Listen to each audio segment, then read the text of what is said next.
Welcome to Rick's Corner, where we talk wrestling, bodybuilding, and more.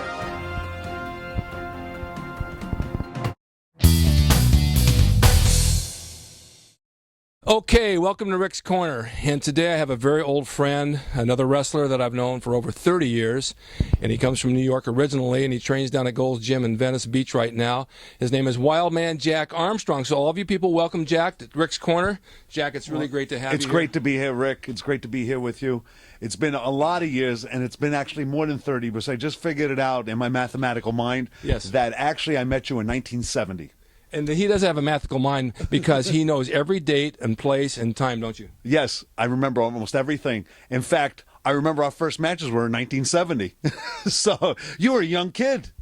I still am. You're right. I still am. I remember we worked. We both are. Yes, we are. I know we worked on Channel 13, and then we did the Olympic Auditorium. We did all those things back then when Mike LaBelle was the promoter and all the old guys. And Red Shoes Dugan, Hank Matheny. Yep. Right, the old group. It was a lot of fun back then, you guys. You just have no idea what wrestling was all about. Today, it's the indie shows. You might get 40, 50 people, but we had full houses. We had a lot of people. Olympic Auditorium held how many people there? I think it was like 14,000. Yeah. It was up to like about 14,000 people, yeah. And then we did Channel 13 on the weekends. You could do the tape at 1 o'clock and run home by 7 o'clock and watch yourself. Yeah, it was the best. Channel 13 was the best. Remember some of the guys they brought in? I mean, we had Kenji Shibuya, Mr. Saito. Saito, we had Bull Ramos. Oh, Bull Ramos. Right, we had Gorman and Goliath, and we had the Matas. The Matas. Raul Mata. Raul Mata. Tolis, John Tolis.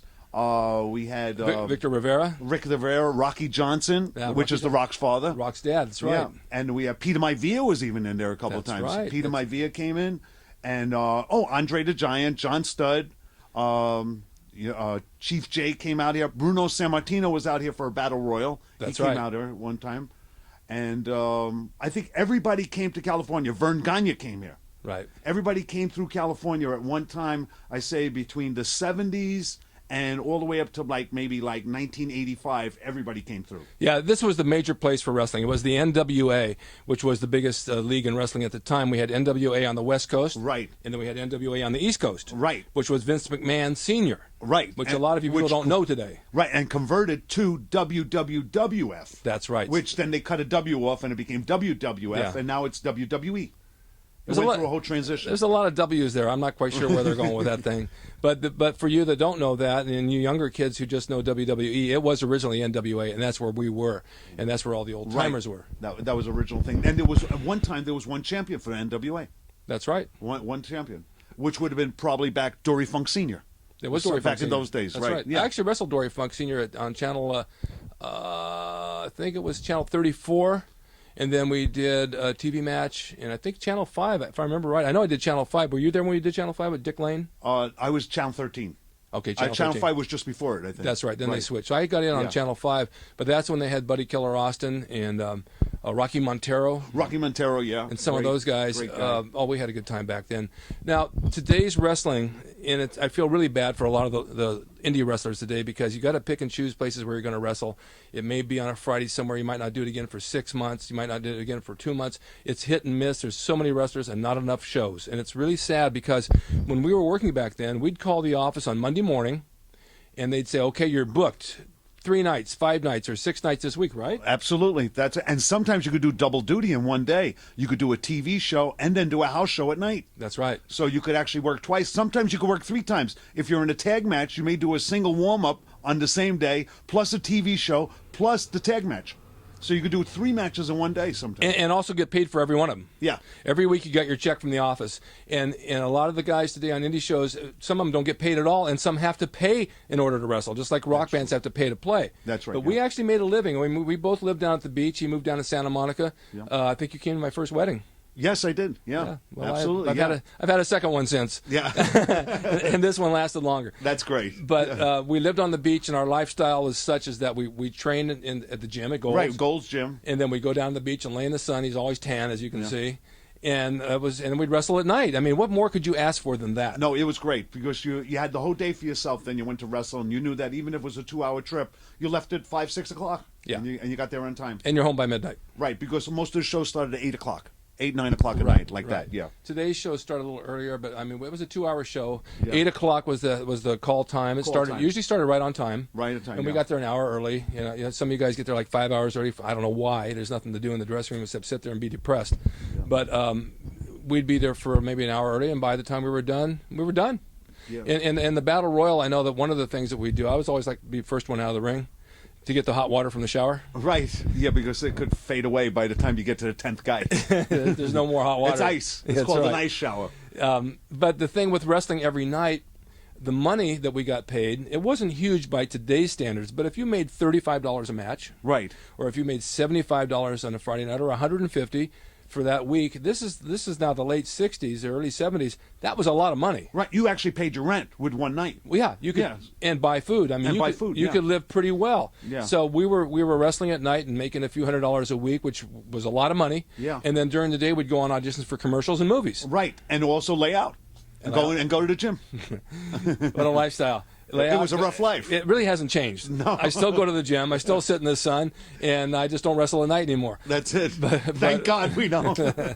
But we've both had a lot of injuries, and I have a really bad knee, and Jack had 2 knee replacements. Yeah, 2 knee replacements, which worked out very well with Dr. Earhart, and it turned out really great, the knee replacements. I'm able to do everything now with the knees. No pain, no more pain. That's really wonderful. Yeah. Now, you're still training down at Gold's in Venice. Yeah, Gold's in Venice. Who are some of the old guys or some of the guys that come in there nowadays? I see Lou Ferrigno. Lou Ferrigno's there. Hulk Hogan comes in. Stone Cold Steve Austin comes in the gym. And then you see some of the bodybuilders, but not as many bodybuilders there used to be. No, it's changed, hasn't it? Yeah, not as many bodybuilders. Chris Cormier is still there, like a top bodybuilder. Will. But not a lot. There's not a lot of bodybuilders. The mecca of bodybuilding that we know back at the original Golds was the mecca. It had all the tops and all the greats. And then they moved to 2nd Street. Right. And then they moved to where they are now. Right. And then for a long time there were a lot of top, Hampton, a lot of top bodybuilders there. Why'd they leave? Where'd they go? I'm not sure where they went, but a lot of people moved to Vegas, believe it or not. Oh, really? It could be a cost of living situation. That could be. Yeah, because you get a better house deal in Vegas. Condos, everything is cheaper in Vegas. Food's great. Yeah. Food's a deal. So I think it may be a deal about cheaper living, and you get a bang for your buck. For $150,000, you could buy a house. Yeah, Vegas. The cost of living here in California is really outrageous. It's very, very expensive to live. Just everything. I mean, you name it. But if you lived here as long as we have, you know the system and you know how to work the system, and you can get by with your connections and people and get by a lot cheaper. For somebody moving out here just to start, it's pretty darn hard. But what would you say to guys today, because we have a lot of young people that watch us and they all want to be WWE superstars, anywhere from the ages 10 on the wages up, because they email me all the time, and I don't want to discourage them. I like to encourage them to wrestle and learn the moves and learn what it's all about, not wrestling in the backyard and trampolines and hurting themselves and hitting themselves with trash cans. But there's an art to it, and we learn the art to it.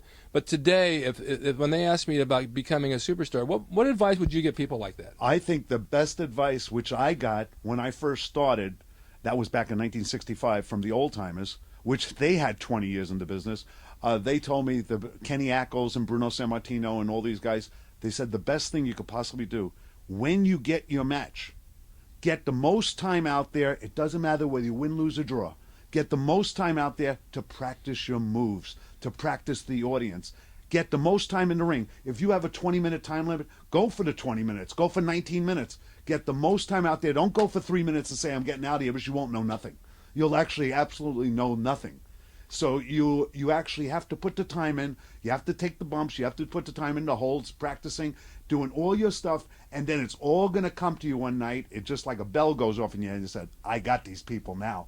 And it just comes like that. You may go a year or 2 years without getting the people. Then all of a sudden, by putting in all that time, you know exactly what you have to do, and then you do it automatically. You don't count numbers. You don't do nothing. You just think of it. It's not like when me and Rick work, it was like kind of like a Cecil B. DeMille production. You know what I'm saying? We had numbers and figures in our mind, and we knew what we had to do. We just go out and do it, and we knew the timing was there.